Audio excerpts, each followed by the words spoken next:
Roma. Año 1565. Un pintor sube por los andamios montados frente al fresco más célebre de la cristiandad. Lleva pinceles, telas y una orden directa del Papa Pío IV. Su misión es tapar los genitales del juicio final. El autor del fresco, Miguel Ángel, lleva un año muerto. El pintor que sube esa mañana se llama Daniele da Volterra y fue alumno del maestro. Le ha tocado a él impedir que se vieran los desnudos del hombre que le enseñó a pintar. Pasará a la historia con un apodo cruel, Il Braghettone, el pintacalzones. La escena dura un instante, pero condensa una historia de 200 años. Para entender por qué Daniele sube esos andamios, hay que retroceder hasta el momento exacto en que la Iglesia romana decide que ya no puede seguir gobernando con discursos. Hay que entender qué le había pasado antes. Empecemos por una cifra. En 1492, el año en que Cristóbal Colón parte hacia las Indias, asciende al trono pontificio un hombre llamado Rodrigo Borgia. Nacido en Játiva, en el Reino de Valencia, llegará a la historia con esta versión italianizada de su apellido. Su nombre como papa será Alejandro VI. Tiene 4 hijos reconocidos públicamente, todos engendrados antes y durante su pontificado. César y Lucrecia entre ellos. Sus banquetes en el Vaticano son materia documentada por los cronistas de la curia. Comprar un cardenalato cuesta una suma específica. Asesinar a un rival se calcula como un gasto más del despacho papal. El obispo de Roma vive como un señor renacentista cualquiera, con la diferencia de que en su escudo aparece la cruz. No es un caso aislado. Es la cumbre de un siglo y medio de descomposición. Desde el siglo XIV, el papado entero abandona Roma y se instala en Aviñón, en el sur de Francia, bajo tutela de la corona francesa. 70 años en territorio extranjero por motivos exclusivamente políticos. Cuando el papado por fin vuelve a Roma, ocurre algo peor. Estalla el cisma de Occidente. Hay simultáneamente 2 papas, después 3, cada uno excomulgando al otro, cada uno con su propia corte, sus propios cardenales, sus propios fieles. Cualquier campesino europeo de aquellos años podía vivir y morir sin saber con certeza quién de los 3 era el legítimo papa. Cuando el cisma por fin se cierra, llegan los pontificados nepotistas. Los papas reparten cardenalatos entre sus sobrinos, algunos adolescentes. La palabra simonía, que designa la compraventa de cargos eclesiásticos, deja de ser pecado teórico y se convierte en práctica administrativa. Y entonces aparece el dinero grande. En el año 1517, el Papa León X necesita una fortuna para acabar las obras de San Pedro. La solución se llama indulgencia. Por una cantidad determinada, un fiel puede comprar el perdón de pecados propios o sacar a un familiar muerto del purgatorio. Un fraile dominico llamado Johann Tetzel recorre Alemania predicando la fórmula con una frase publicitaria célebre: en cuanto la moneda en el cofre suena, el alma del purgatorio al cielo brinca. Ese mismo año, en una pequeña ciudad sajona llamada Wittenberg, un monje agustino de 33 años redacta 95 tesis contra esa venta. Se llama Martín Lutero. Las clava, según la tradición, en la puerta de la iglesia del castillo el 31 de octubre. En 10 años, media Europa lo seguirá. En 30, la unidad cristiana de Occidente estará rota para siempre. La Iglesia romana, en ese momento, está en quiebra. No financiera. Reputacional. Y eso, para una institución cuya autoridad descansa sobre el prestigio, es mucho peor. Hace falta una respuesta. La respuesta llega despacio, porque la institución es lenta. Se reúne un concilio en una pequeña ciudad de los Alpes italianos, Trento. 18 años de debates, interrupciones y maniobras políticas. En la última sesión, celebrada en los últimos días de 1563, los obispos firman un decreto que pasará bastante desapercibido en su momento y que, sin embargo, cambiará la historia del arte europeo. Es el decreto sobre la veneración de las imágenes sagradas. El decreto dice 3 cosas. Primero, que las imágenes religiosas no son idolatría, contra lo que sostienen los protestantes, porque el honor que se les rinde no va a la materia pintada sino a la persona representada. Segundo, que el arte tiene una triple función obligatoria: educar al pueblo en la fe, conmover su espíritu y propagar la doctrina. Tercero, que los obispos son responsables de vigilar que cada imagen colocada en cada iglesia, por pequeña que sea, cumpla con el decoro y la verdad histórica. La justificación teológica es elegante.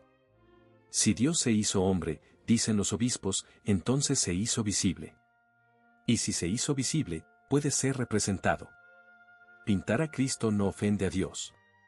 Es testimoniar que un día se hizo carne entre los hombres. Pero la consecuencia práctica del decreto es otra. Hay que poner orden.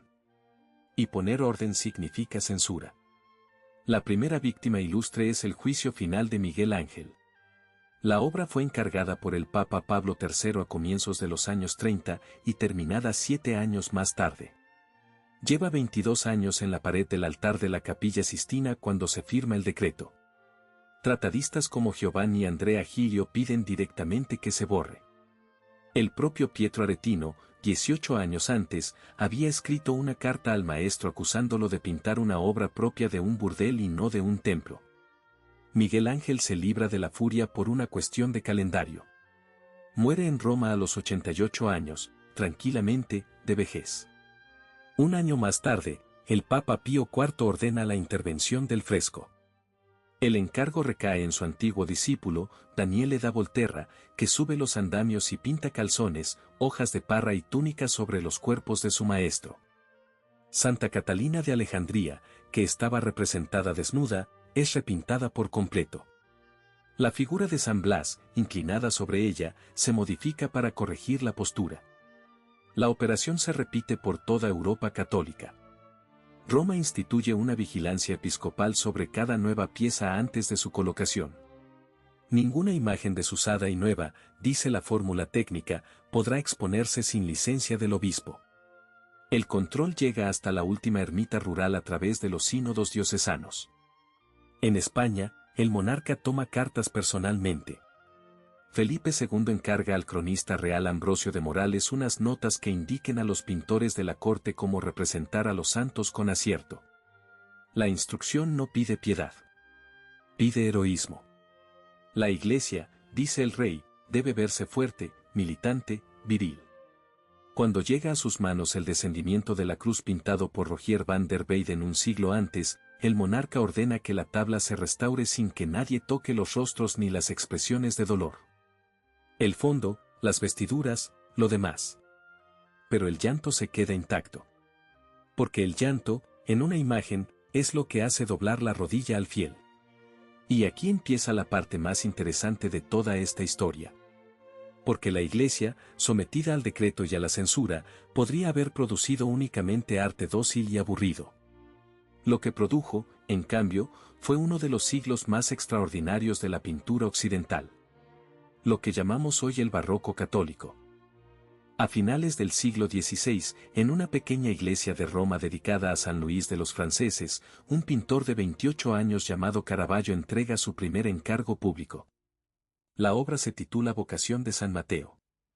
En el lienzo, Cristo entra en una taberna llena de cobradores de impuestos y señala con el dedo a un hombre sentado, casi en penumbra. La mano de Cristo es una réplica exacta, en espejo, de la mano de Adán pintada por Miguel Ángel en la Sistina. Caravaggio, que tenía 11 años cuando Daniele da Volterra terminó de tapar al maestro, lo está homenajeando deliberadamente. Está diciendo que el Cristo nuevo continúa la creación del primer Adán. Y lo está diciendo con un recurso técnico que cambiará el arte europeo para siempre, la luz. Una luz oblicua, dramática, que entra desde fuera de cuadro e ilumina solo lo que importa. El claroscuro de Caravaggio es teología en estado puro. La luz es la gracia divina. El lienzo invita al espectador a entrar y a contestar. Le llama. Por eso enganchó. En Toledo, mientras tanto, trabaja un cretense formado en Venecia que firmará como el Greco. Su nombre real es Doménicos Theotokopoulos. Pinta cuerpos verticales que parecen llamas. Cuerpos que ascienden. El cielo de sus cuadros no es un fondo. Es el destino al que apuntan los santos. Castilla entera rezará ante esas figuras durante 200 años. En Sevilla aparece Francisco de Zurbarán, que pinta santos solos. Hombres de pie, monjes en sus celdas, mártires que miran al espectador con calma. Zurbarán convierte la santidad en silencio. El blanco hueso de las túnicas, el negro absoluto del fondo, la mirada que no pide nada. Pintura sin teatro. La fe vista por dentro.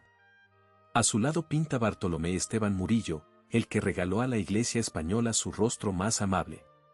Vírgenes jóvenes, niños que rezan, mendigos cuya pobreza no incomoda. Murillo es la cara dulce de una doctrina que sin él habría resultado mucho menos potable. Y por encima de todos, en la corte de Felipe IV en Madrid, trabaja Diego Velázquez. Velázquez apenas pinta escenas religiosas. Pero pinta a la monarquía católica con tal grandeza que cada lienzo es una afirmación de poder, una declaración de continuidad. Cuando Velázquez retrata al Papa Inocencio X, lo hace con tal verdad que el propio Papa exclama que está pintado demasiado al natural. En Flandes, la otra frontera de la batalla, Pedro Pablo Rubens dirige el taller más eficiente de Europa. Cientos de cuadros, todos con altares de fondo. La casa de Habsburgo paga, Rubens entrega. Cuando Amberes recupera la liturgia romana tras décadas calvinistas, sus iglesias arden literalmente en colores. Y en Roma, cerrando el círculo, Gian Lorenzo Bernini transforma las basílicas en teatros del alma. Cuando esculpe el éxtasis de Santa Teresa, no esculpe a una mujer. Esculpe a una mujer atravesada por algo más grande que ella. La luz cae sobre el mármol como sobre un cuerpo que arde por dentro. Cualquiera que entre en esa capilla romana lo siente. 3 generaciones de pintores reconstruyen la imagen de la Iglesia católica desde dentro. La rescatan de Borgia, de Tetzel, del cisma, de las indulgencias. No la perdonan. Le construyen una cara nueva. Y esa cara, 4 siglos después, sigue siendo la cara con la que la Iglesia se asoma al mundo. Hay una ironía final que merece la pena recordar. En los años 80 del siglo XX, el Papa Juan Pablo II ordena la gran restauración del juicio final. Pistolas de aire eliminan siglos de hollín y devuelven a la obra el lapislázuli original del fondo. Pero los taparrabos que pintó Daniele da Volterra 4 siglos atrás se quedan. Son patrimonio histórico. Forman parte de la obra. Roma decidió no desnudar de nuevo a sus santos. Y allí siguen, recordándonos cada día que la historia del arte sagrado es también la historia de lo que la Iglesia se atrevió a tapar. Una institución pasa. Una doctrina cambia. Un papa muere y otro lo sustituye. Lo que sobrevive es el cuadro. La mano que sostuvo el pincel se fue hace 4 siglos. Lo que pintó esa mano sigue aquí, mirando a quien la mira. Quizá esa sea la única respuesta posible. La Iglesia se hizo con los hombres. El arte se hizo con algo que estaba dentro de ellos. Y eso, dentro de cada uno de nosotros, sigue intacto.